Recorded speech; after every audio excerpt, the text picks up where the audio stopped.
माशाल्लाह ਇਹ ਹੁਣ ਬੱਕਰੀਆਂ ਜਾ ਰਹੀਆਂ ਨੇ ਹੁਣ ਵਾਪਸ ਟਰੇ ਹੋ ਜੀ। ਵਾਲੇਕੁਮ ਦੋਸਤੋ, ਕੀ ਹਾਲ ਜੇ? ਤੁਸੀਂ ਬਿਲਕੁਲ ਠੀਕ ਹੋਵੋਗੇ ਤੇ ਅਲਹਮਦੁਲਿਲਾ ਮੈਂ ਵੀ ਬਿਲਕੁਲ ਠੀਕ ਹਾਂ। ਜਿਸ ਤਰ੍ਹਾਂ ਕਿ ਤੁਹਾਨੂੰ ਪਤਾ ਹੈ ਕੁਰਬਾਨੀ ਦਾ ਸੀਜ਼ਨ ਚੱਲ ਰਿਹਾ ਤੇ ਬੱਕਰੀਆਂ ਦੇ ਤੇ ਕੱਟਿਆਂ ਦੇ ਵੱਛਿਆਂ ਦੇ ਬਹੁਤ ਜ਼ਿਆਦਾ ਰੇਟ ਨੇ ਤੇ ਬਹੁਤ ਜ਼ਿਆਦਾ ਮੰਗ ਇਹਨਾਂ ਦੀ। ਈਦ ਦੇ ਤਕਰੀਬਨ 20 ਦਿਨ ਰਹਿ ਗਏ ਨੇ ਈਦ ਬਕਰਾ ਦੇ। ਮੈਂ ਤੁਹਾਨੂੰ ਅੱਜ ਵਿਜ਼ਿਟ ਕਰਾਵਾਂਗਾ ਬੱਕਰੀਆਂ ਦਾ ਤੇ ਬੱਕਰਿਆਂ ਦਾ। ਜਿਹੜੇ ਭਾਈ ਨੇ ਕੁਰਬਾਨੀ ਤੇ ਬੱਕਰੀਆਂ ਲੈਣੀਆਂ ਹੋਣ ਜਾਂ ਬੱਕਰਾ ਲੈਣਾ ਹੋਵੇ ਤੁਸੀਂ ਮੇਰੇ ਨਾਲ ਕੰਟੈਕਟ ਲਾਜ਼ਮੀ ਕਰਨਾ ਹੈ। ਡਿਸਕ੍ਰਿਪਸ਼ਨ ਵਿੱਚ ਮੇਰਾ ਨੰਬਰ ਮੌਜੂਦ ਹੈ, ਤੁਸੀਂ ਮੇਰੇ ਨਾਲ ਰਾਬਤਾ ਜ਼ਰੂਰ ਕਰਨਾ। ਮੈਂ ਤੁਹਾਨੂੰ ਮੁਨਾਸਬ ਕੀਮਤ ਤੇ ਬੱਕਰਾ ਜਾਂ ਬੱਕਰੀ ਜਾਂ ਵੱਛਾ ਕੱਟਾ ਲੈ ਕੇ ਦਿਆਂਗਾ। ਹੁਣ ਤੁਹਾਨੂੰ ਮੈਂ ਵਿਜ਼ਿਟ ਕਰਾਵਾਂਗਾ ਬੱਕਰਿਆਂ ਦਾ। ਜਿਹੜਾ ਕਿ ਮੇਰੇ ਭਾਈ ਹਨ, ਇੱਥੇ ਇੱਕ ਦੋਸਤ ਹਨ, ਉਹਨਾਂ ਦੇ ਵਾਲਿਦ ਸਾਹਿਬ ਚਰਾਨ ਆਏ ਨੇ ਬਾਹਰ ਖੁੱਲੀ ਫਿਜ਼ਾ ਵਿੱਚ। ਆ ਦੇਖੋ ਇੱਥੇ ਪਹਿਲੇ ਕਣਕ ਗੱਡੀ ਸੀ, ਹੁਣ ਉਹ ਹਾਲ ਵਗੈਰਾ ਵਾਹ ਰਹੇ ਨੇ ਉਹ ਟਰੈਕਟਰ ਤੇ। ਆ ਦੇਖ ਲਓ ਇੱਧਰੋਂ ਹਾਲ ਵਾਹ ਲੈਣ ਤੇ ਸਾਰੀ ਜ਼ਮੀਨ 'ਚ ਵਾਹਣਗੇ ਉਹ ਟਰੈਕਟਰ। ਉਹ ਦੇਖੋ ਟਰੈਕਟਰ ਤੇ ਵਾਹ ਰਹੇ ਨੇ ਕਿਉਂਕਿ ਜਿਹੜਾ ਕੋਈ ਸਬਜ਼ ਪੱਤਾ ਵਗੈਰਾ ਇੱਥੇ ਆਇਆ ਦੇਖੋ ਨਾ, ਘਾਹ ਵਗੈਰਾ ਦੇਖੋ। ਉਹ ਇੱਥੇ ਬੱਕਰੀਆਂ ਲੈ ਕੇ ਆਏ ਨੇ ਚਰਾਉਣ ਵਾਸਤੇ ਤੇ ਆਪਾਂ ਉਹਦੇ ਕੋਲ ਚੱਲਦੇ ਹਾਂ ਜਾ ਕੇ। ਤੁਹਾਡੀ ਮੈਂ ਮੁਲਾਕਾਤ ਕਰਾਨਾ ਤੇ ਤੁਹਾਨੂੰ ਬੱਕਰੀਆਂ ਵੀ ਜਿਹੜੀਆਂ ਨੇ ਸਾਰੀਆਂ ਉਹ ਵੀ ਵਿਜ਼ਿਟ ਕਰਾਨਾ। ਤੁਸੀਂ ਕਮੈਂਟ ਵਿੱਚ ਲਾਜ਼ਮੀ ਦੱਸਣਾ ਕਿਹੜੀ ਬੱਕਰੀ ਜਾਂ ਬੱਕਰਾ ਅੱਛਾ ਸੀ, ਕਿਹੜਾ ਖੂਬਸੂਰਤ ਸੀ।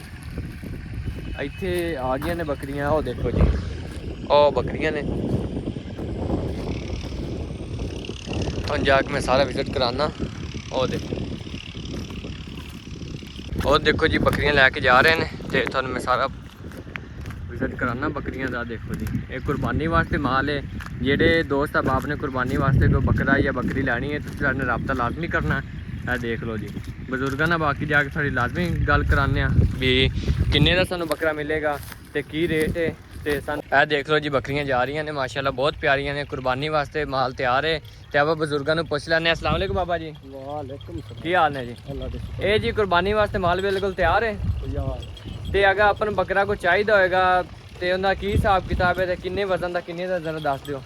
मेरा लाख सवे का ला जाना ला जाओ। ਲੱਖ ਸਵੇ ਲੱਖ ਦਾ ਬੱਕਰਾ ਅੱਛਾ ਮਿਲ ਜਾਏਗਾ, ਸਿਹਤਮੰਦ ਖੂਬਸੂਰਤ ਮਿਲ ਜਾਏਗਾ ਆਪਾਂ ਨੂੰ ਕੁਰਬਾਨੀ ਵਾਸਤੇ। ਆਹ ਦੇਖ ਲਓ ਜੀ ਬੱਕਰੇ। ਇਹਦੇ ਵਿੱਚੋਂ ਕਿਹੜਾ ਵਾ ਲੱਖ ਡੇਢ ਵਾਲਾ ਬੱਕਰਾ ਇਹਨਾਂ ਦੇ ਵਿੱਚੋਂ? ਉਹ ਅੱਗੇ ਲਾਲ ਬੱਕਰਾ ਸਹੀ ਹੋ ਗਿਆ ਜੀ। ਤੇ ਹੁਣ ਤੁਸੀਂ ਮਾਲ ਕਿੱਧਰ ਲਿਜਾ ਰਹੇ ਹੋ? ਹੁਣ ਵਾਪਸੀ। ਇਹ ਹੁਣ ਬੱਕਰੀਆਂ ਜਾ ਰਹੀਆਂ ਨੇ ਹੁਣ ਵਾਪਸੀ ਕਿਉਂਕਿ ਸ਼ਾਮ ਕਾਫੀ ਹੋ ਗਈ ਤੇ ਬੱਕਰੀਆਂ ਵਾਪਸ ਜਾ ਰਹੇ ਨੇ ਲੈ ਕੇ। ਤੇ ਮਾਸ਼ਾਅੱਲਾ ਬੱਕਰੀਆਂ ਦੇਖ ਲਓ ਕਿੰਨੀਆਂ ਖੂਬਸੂਰਤ ਨੇ। ਤੁਸੀਂ ਕਮੈਂਟ ਵਿੱਚ ਲਾਜ਼ਮੀ ਦੱਸਣਾ ਕਿ ਬੱਕਰੀ ਕਿਹੜੀ ਖੂਬਸੂਰਤ ਹੈ ਤੇ ਕਿਹੜੀ ਨਹੀਂ। ਬਾਕੀ ਹੁਣ ਅੱਗੋਂ ਈਦ ਦੇ ਤਕਰੀਬਨ ਬਾਬਾ ਜੀ 20 ਦਿਨ ਰਹਿ ਗਏ ਨੇ ਈਦ ਦੇ। 20-25 ਦਿਨ ਰਹਿ ਗਏ ਨੇ ਤਕਰੀਬਨ। ਦੱਸ ਦਿਓ ਸਾਨੂੰ ਵੀ ਕੰਸੈਸ਼ਨ ਕਿੰਨੀ ਕਰੋਗੇ ਪਿਆਰ ਮੁਹੱਬਤ ਸਾਡੇ ਨਾਲ? ਚਲੋ ਠੀਕ ਹੈ, ਜਦੋਂ ਬਾਬਾ ਜੀ ਤੁਹਾਡੇ ਕੋਲ ਕੱਲ ਪਰਸੋਂ ਲੈਣ ਆਣਾ ਤੇ ਮਜ਼ੀਦ ਫਿਰ ਗੱਲ ਉੱਥੇ ਕਰਦੇ ਹਾਂ। ਠੀਕ ਹੈ ਜੀ, ਠੀਕ ਹੈ ਜੀ। ਕੀ ਆ ਦੇਖੋ ਜੀ ਮਾਲ ਡੰਗਰ ਖੜਾ ਸਾਰਾ, ਕੱਟੇ ਬੱਚੇ ਨੇ। ਇੱਧਰ ਦੇਖ ਲਓ ਜੀ ਇੱਥੇ ਬੱਚੇ ਹੋਣੇ ਨੇ, ਤੁਹਾਨੂੰ ਮੈਂ ਦਿਖਾ ਦੇਣਾ, ਵਿਜ਼ਿਟ ਕਰਾ ਦੇਣਾ ਸਾਰਾ ਜਾ ਕੇ ਜੀ। और कोई छोटे बच्चे खड़े ने जी, आ देख लो हैले। तो कुछ इस साइड ते मझां गावां ने, देखो तुसी सारियां ਇਹ ਸਾਰੀਆਂ ਮਾਸ਼ਾਅੱਲਾ ਮੱਝਾਂ ਗਾਵਾਂ ਨੇ ਜੀ।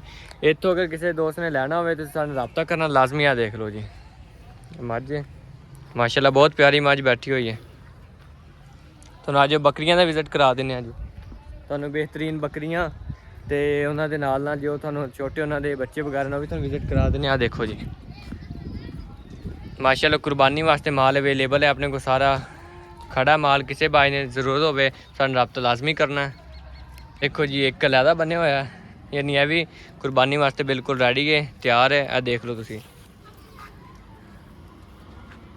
कुर्बानी का माल है बिल्कुल तैयार है। किसी भाई को चाहिए हो तो लाजमी रब्ता करना। बाकी तुम दिखा देने उस साइड से कुछ खड़े ने। यह देखो जी इस साइड से भी है माल कुर्बानी का सारा खड़ा जी। देखो आ भी सारा माल खड़ा तुसी देख लो जी माशाअल्लाह। आ देख लो जी सारा माल खड़ा है तो गावां ने वापसी आए हैं। थानू पहले जिस तरह के जाके माल दिखाया सी कुर्बानी वास्ते सारा, वापसी उस जगह ते आ गए आप जिथे तुहानू दस्सिया सी जमीन नू हल वाह रहे ने, रूटा मार रहे ने। उस जगह ते जेड़ा बी खिला रहे ने, यानी पता नहीं पुछ लैने भी किहड़ी फसल दा जेड़ा बी वो सिट रहे ने, की काश्त करन लगे ने। देखो जी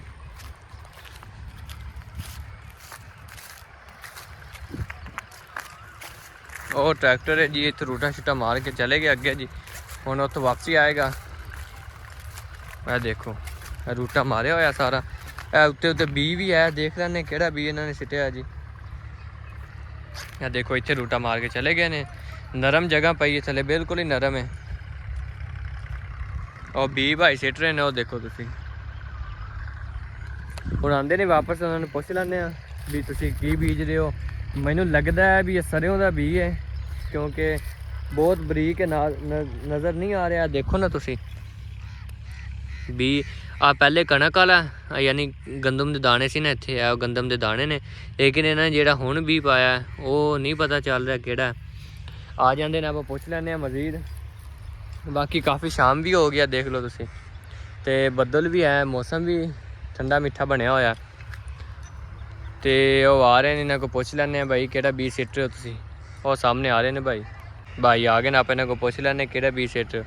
अस्सलाम वालेकुम जी, ਇਹ ਕਿਹੜਾ ਬੀਜ ਸਿੱਟ ਰਹੇ ਹੋ ਜੀ? ਕਿਹੜਾ? ਤਿਲੀ ਦਾ। ਅੱਛਾ ਜੀ, ਇਹ ਨਾ ਤਿਲ ਜਿਹੜੇ ਆਪਾਂ ਦੇਖ ਲਓ, ਅਕਸਰ ਤੁਸੀਂ ਦੇਖੇ ਹੋਣੇ, ਨਾਨ ਨਹੀਂ ਆਪਾਂ ਖਾਂਦੇ ਸ਼ਹਿਰਾਂ ਵਿੱਚ ਲੈ ਕੇ, ਉਹ ਨਾਨ ਦੇ ਉੱਤੇ ਜਿਹੜੇ ਤਿਲ ਲੱਗੇ ਹੁੰਦੇ ਨੇ, ਇਹ ਉਹ ਵਾਲੇ ਤਿਲ ਨੇ। ਇਸੇ ਤਰ੍ਹਾਂ ਇੱਥੇ ਇਹਨਾਂ ਦੀ ਕਾਸ਼ਤ ਕਰਦੇ ਨੇ। ਤਕਰੀਬਨ 1.5 ਤੋਂ 2 ਮਹੀਨਿਆਂ ਵਿੱਚ ਤਿਲ ਤਿਆਰ ਹੋਣਗੇ। ਉਸ ਤੋਂ ਬਾਅਦ ਫਿਰ ਇਹਨਾਂ ਨੂੰ ਕਾਸ਼ਤ ਕਰਨਗੇ, ਕੱਟਣਗੇ, ਫਿਰ ਸੁਕਾ ਕੇ ਉਹਨਾਂ ਨੂੰ ਮਸ਼ੀਨ 'ਚ ਜਾਂ ਗਾਣਗੇ ਤੇ ਜਾਂ ਹੱਥਾਂ 'ਤੇ ਕੁੱਟ ਲੈਣਗੇ। ਇਸ ਤਰ੍ਹਾਂ ਫਿਰ ਇਹ ਤਿਲ ਤਿਆਰ ਹੁੰਦੇ ਨੇ। ਫਿਰ ਸ਼ਹਿਰਾਂ ਵਿੱਚ ਜਾਂਦੇ ਨੇ, ਇਹ ਨਾਨ ਉੱਤੇ ਲੱਗਦੇ ਨੇ, ਤਿਲਾਂ ਦਾ ਤੇਲ ਬਣਦਾ, ਯਾਨੀ ਮੁਖਤਲਿਫ ਚੀਜ਼ਾਂ ਫਿਰ ਤੇਲ ਦੇ ਨਾਲ ਅੱਗੇ ਬਣਾਉਂਦੇ ਨੇ। ਬਾਕੀ ਹੁਣ ਦੇਖ ਲਓ, ਉਹਨਾਂ ਨੇ ਇੱਥੇ ਜਿੱਥੇ ਜਿੱਥੇ ਰੂਟਾ ਮਾਰਿਆ ਉੱਥੇ ਬੀਜ ਸਿੱਟ ਰਹੇ ਨੇ। ਤੁਹਾਨੂੰ ਜਾ ਕੇ ਦਿਖਾਇਆ ਮੈਂ ਸਾਰਾ। ਮਾਲ ਡੰਗਰ ਕੁਰਬਾਨੀ ਵਾਸਤੇ ਜੋ ਵੀ ਤੁਸੀਂ ਲੈਣਾ ਲੈ ਲਓ। ਇੱਕ ਸਭ ਤੋਂ ਵੱਡਾ ਬੈਨੀਫਿਟ ਇਹ, ਤੁਸੀਂ ਅਗਰ ਹੁਣ ਲੈ ਲੋਗੇ ਨਾ, ਤੁਹਾਨੂੰ ਤਕਰੀਬਨ 15 ਤੋਂ 20 ਹਜ਼ਾਰ ਰੁਪਈਆ ਮਾਲ ਸਸਤਾ ਮਿਲੇਗਾ। ਅਗਰ ਤੁਸੀਂ ਈਦ ਦੇ ਹਫਤੇ ਡੇਢ ਦੇ ਵਿੱਚ ਲਓਗੇ, ਤੁਹਾਨੂੰ ਤਕਰੀਬਨ 10 ਤੋਂ 15 ਹਜ਼ਾਰ ਮਹਿੰਗਾ ਮਿਲੇਗਾ। ਕਿਉਂਕਿ ਉਸ ਟਾਈਮ ਹੁੰਦੀ ਹਰ ਕਿਸੇ ਨੂੰ ਮਜਬੂਰੀ, ਤੇ ਉਹ ਜਿੰਨੇ ਕੋਈ ਪੈਸੇ ਮੰਗੇ ਉਹਨਾਂ ਨੂੰ ਪਤਾ ਹੁੰਦਾ ਵੀ ਅਗਲਾ ਬੰਦਾ ਮਜਬੂਰ ਇਹਨੇ ਲੈਣੀ ਹੈ ਜੋ ਵੀ ਚੀਜ਼ ਲੈਣੀ ਹੈ, ਤੇ ਉਹ ਫਿਰ ਪੈਸੇ ਤੁਹਾਡੇ ਕੋਲ ਜ਼ਿਆਦਾ ਮੰਗਦੇ ਨੇ। ਮੇਰਾ ਤੁਹਾਡੇ ਨਾਲ ਬਰਾਦਰਾਨਾ ਮਸਲਾ ਇਹ, ਜੋ ਵੀ ਮੇਰੀ ਭੈਣਾਂ ਭਾਈ ਬਜ਼ੁਰਗ ਦੇਖ ਰਹੇ ਨੇ, ਉਹਨਾਂ ਵਾਸਤੇ ਮੇਰਾ ਇੱਕ ਬੈਸਟ ਤੇ ਬਹੁਤ ਅੱਛਾ ਬਰਾਦਰਾਨਾ ਮਸ਼ਵਰਾ ਹੈ ਕਿ ਕੁਰਬਾਨੀ ਦਾ ਮਾਲ ਡੰਗਰ ਤੁਸੀਂ ਹੁਣ ਹੀ ਲੈ ਲਓ। ਬਾਕੀ ਕਿਉਂਕਿ ਉਸ ਤੋਂ ਬਾਅਦ ਮਹਿੰਗਾ ਹੋ ਜਾਂਦਾ। ਮੈਂ ਵੀ ਇਹ ਬੱਕਰੀਆਂ ਵੇਚ ਰਿਹਾ ਅੱਜ ਕੱਲ੍ਹ ਦੇ ਵਿੱਚ, ਤੇ ਉਸ ਤੋਂ ਬਾਅਦ ਮੈਂ ਵੀ ਵੱਡਾ ਬੱਚਾ ਜਾਂ ਕੱਟਾ ਲੈ ਲੈਣਾ, ਕਿਉਂਕਿ ਹਲੇ 15-20 ਦਿਨ ਪਏ ਨੇ। ਅੱਜ ਵੀ ਵਪਾਰੀ ਆਏ ਸੀ, ਉਹਨਾਂ ਨੇ ਮੇਰਾ ਸੌਦਾ ਨਹੀਂ ਬਣਿਆ, ਰੇਟ ਨਹੀਂ ਬਣਿਆ। ਇਸ ਵਜ੍ਹਾ ਤੋਂ ਕਰਕੇ ਹੁਣ ਮੈਂ ਕੱਲ ਫਿਰ ਇੱਕ ਹੋਰ ਵਪਾਰੀ ਨੂੰ ਕਾਲ ਕੀਤਾ। ਇਹ ਬੱਕਰੀਆਂ ਨੇ ਜੀ, ਲੇਕਿਨ ਬੱਕਰੀ ਨਹੀਂ ਹੈ, ਸੌਰੀ ਬੱਕਰੇ ਨੇ। ਦੇਖ ਲਓ ਇਹਦਾ ਕੱਦ ਕਾਠ, ਕੰਨ ਬਿਹਤਰੀਨ ਨੇ, ਕੁਰਬਾਨੀ ਤੇ ਲੱਗਣ ਵਾਲੇ ਨੇ। ਆ ਦੇਖ ਲਓ ਇਹ ਵੀ ਕੁਰਬਾਨੀ ਤੇ ਲੱਗਣ ਵਾਲਾ ਬੱਕਰਾ, ਠੀਕ ਹੈ। ਉਹ ਵੀ ਛੋਟੇ ਸਾਈਜ਼ ਦੇ ਹਨ ਯਾਨੀ ਹਲੇ, ਤੇ ਬਾਕੀ ਮੁਕੰਮਲ ਬੱਕਰੇ ਨੇ। ਦੇਖ ਲਓ ਤੁਸੀਂ, ਰੱਜੇ ਹੋਏ ਨੇ, ਬਿਹਤਰੀਨ ਨੇ, ਸਿਹਤਮੰਦ ਬੱਕਰੇ ਨੇ। ਤੁਸੀਂ ਅਗਰ ਲੈਣੇ ਨੇ ਬੱਕਰੇ, ਤੁਸੀਂ ਮੇਰੇ ਨਾਲ ਰਾਬਤਾ ਕਰੋ। ਤੁਹਾਨੂੰ ਪਿੱਛੇ ਜੋ ਮਾਲ ਦਿਖਾਇਆ, ਬੱਚੇ ਦਿਖਾਏ ਨੇ, ਜ਼ਿਆਦਾ ਬੱਕਰੀਆਂ ਦਿਖਾਈਆਂ ਨੇ, ਇਹ ਸਾਰੇ ਆਪਣੇ ਰਿਲੇਟਿਵ ਹੀ ਨੇ, ਯਾਨੀ ਆਪਣੇ ਜਾਣਨ ਵਾਲੇ ਨੇ, ਆਪਣੇ ਪਿੰਡ 'ਚ ਹੀ ਰਹਿੰਦੇ ਨੇ। ਆਪਾਂ ਉਹਨਾਂ ਕੋਲੋਂ ਮੁਨਾਸਬ ਕੀਮਤ ਤੇ ਅੱਛੇ ਔਰ ਸਿਹਤਮੰਦ ਬੱਕਰੇ ਕੁਰਬਾਨੀ ਵਾਸਤੇ ਲੈ ਸਕਦੇ ਹਾਂ। ਤੁਸੀਂ ਅਗਰ ਮੇਰੇ ਨਾਲ ਰਾਬਤਾ ਕਰੋਗੇ ਤਾਂ ਆਪਾਂ ਤੁਹਾਨੂੰ ਅੱਛੇ ਕੁਰਬਾਨੀ ਦੇ ਬੱਕਰੇ ਲੈ ਕੇ ਦੇਵਾਂਗੇ। 20-25 ਦਿਨ ਰਹਿ ਗਏ ਨੇ ਫਿਰ, ਕਿਉਂਕਿ ਰੇਟ ਵੱਧ ਰਹੇ ਨੇ ਬੱਕਰਿਆਂ ਦੇ ਤੇ ਬੱਕਰੀਆਂ ਦੇ। ਇਸ ਵਜ੍ਹਾ ਤੋਂ ਆਪਾਂ ਜਲਦੀ ਲੈ ਲਈਏ।